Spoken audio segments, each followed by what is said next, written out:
folks, welcome back to the channel right here. Today we have another unboxing video on our hands. Yeah, this is a package that it came in. Now I'm just gonna open this box up and show you what's inside. As you can tell, today's video is all about the Marvel CMF series. So for this series, I'll be unpackaging all of them at once and rate them from worst to best. I thought that it would be more interesting for both myself and you guys, so enjoy yourself. Starting off with our last place, I unfortunately have to put the amazing Monica Rambeau from WandaVision. There's a few reasons why she ends up in the last place, but mainly is because she simply does not have enough prints on her torso. As you can tell by looking at her, while there is side prints and the sword symbol on it, it's rather plain when compared to the other figures that will follow. Furthermore, accessory is also a simple brick build, and she is missing the iconic cosmic energy eyeballs that were featured in the show, which I feel is a huge missed opportunity by LEGO. Thus, due to such reasons, she ends up in last place. Following Monica, while I feel bad about it because the God of Mischief is one of my favorites, I need to put Loki at 11th place. While Loki is a fantastic character, especially since the Loki series, something about this figure just doesn't do him justice. Though the character does look like him, it's a little on the plain side of things, and I just cannot accept the accessory. Instead of taking us a TVA, cup right there, I feel that they should have provided us a template or even his Asgardian dagger. That would have been perfect, and I feel that would have been more relevant as well to his Loki series. Otherwise, the Torque figure right there is just absolutely adorable, and thus is why I didn't put this figure in the last place and 11th. And that's it for this. Now, following the boy of mischief, let's talk about the girl of mischief right here, Sylvie. So for this figure, I assume it is very apparent of why I put her in 10th place. While she does look like the character, at least for the torso, face and hair, what she is missing includes not only her cape but also alligator Loki's crown. Many in the LEGO community has mentioned the problem with the alligator before, so I will not dive too much into it. And so with that, let's move on to number 9. White Vision. Similar to Sylvie's animal partner, many have noticed the problem with this figure the moment leaks arrived. The main one thing is that this figure just does not have the correct color scheme. I mean, White Vision is called White Vision for a reason. If they gave him silver parts, he might as well be called the Silver Surfer, right? Yeah, it's kind of a joke intended right there. But anyways, all jokes aside, while the color scheme is wrong, I do like the figure just plainly if I look at it without the inaccuracies.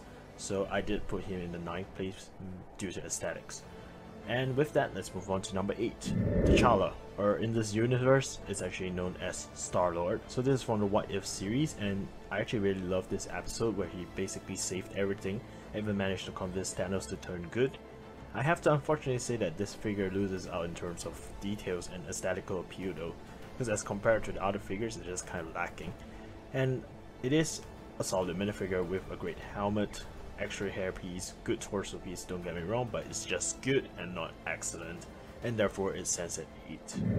And with that, we go on to number 7 with our friendly neighborhood Spider-Man, Peter Parker. So he appeared in What If episode 5 with the zombie episode, and it was actually extremely hard to rate this just because he was actually given an extreme amount of accessory and parts to back it up. For example, not only does it have Doctor Strange's cloak of levitation, he's also given like the web slings and an extra head and hair. And because of this, I had trouble rating him, but I do want to be objective, so just looking at the aesthetics and details, though it is really well done, especially for the arm prints with the web slinger over there.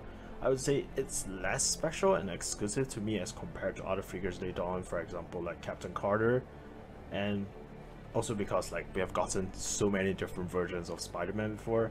I'm just a little sick of it, but I guess it's fine. Anyways, with that, let's move on to number 6. Zombie Captain America. While I'm not a major fan of zombies, unless it's like Zombie Man from One Punch Man, I do like this minifigure. It's a little different from what we usually have for Marvel figures, but I feel that they have done a good job in terms of making gore and giving it a tattered appearance. As you can tell from the teeth, the eyes, ripped costume, and the dirt on the costume and shield. All in all, a great addition, and I believe he'll come in handy for LEGO customs, and that is why I put him in 6th place. And with that, let's go on to the top 5. Starting it off, we have Bucky Barnes, otherwise known as the Winter Soldier. This is based on his appearance in Falcon and Winter Soldier, and while I like the torso and leg prints a lot, such as his vibranium arm and detailed combat costume, I feel that the headpiece is a little off. I feel that the one used for October 2018 would work much better for his character with more stern expressions. Other than that, excellent solid minifigure right here, which I'm glad to add to the collection. He's also given Cap's shield, which you can see also for Sam Wilson later on. Number 4, Captain Carter from What If.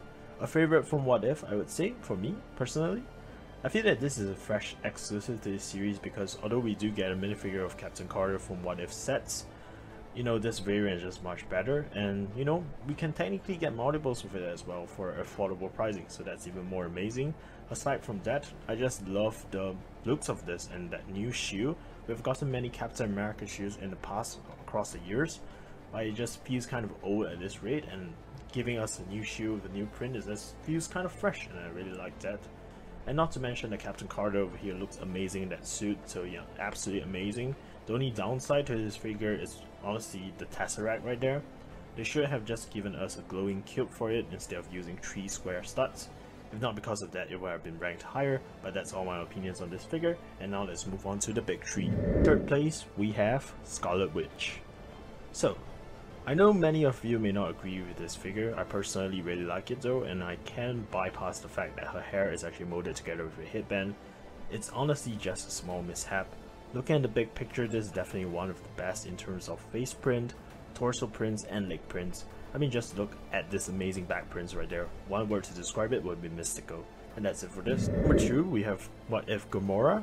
So this figure is not only fantastic in terms of prints on the arms and torso and legs, it doesn't have any problems in terms of accessories either, just looks powerful, and you can call me a sucker for Pearl Girl minifigures, but I really like them and this is not an exception. Just looks royalty to me, and thus I placed it at 2nd place. And it's pretty cool they give us a Pearl Girl lightsaber hilt as well, nice addition. And with that, we have come to our final minifigure at 1st place. Sam Wilson, Captain America. This minifigure is just an amazing gift, I would say. Just look at the massive amount of details even on the wings and the character. He even has Cap's shield, and more than that, allow me to show you behind this, we have prints as well, even on Ridwing, who is represented by this triangular tile. And if I remove the wings, you can now see the torso prints behind as well. All in all, we are basically getting 2 characters worth of prints in one figure. Isn't that a win, I would say? And in conclusion, it's just an A+ minifigure and therefore deserves the 1st place. And with that, we have come to the final rankings right here. I hope you enjoyed today's video so far, and if you do, please do subscribe, turn on the bell, Nox Lumos, and I'll see you on the jolly next adventure. Bye!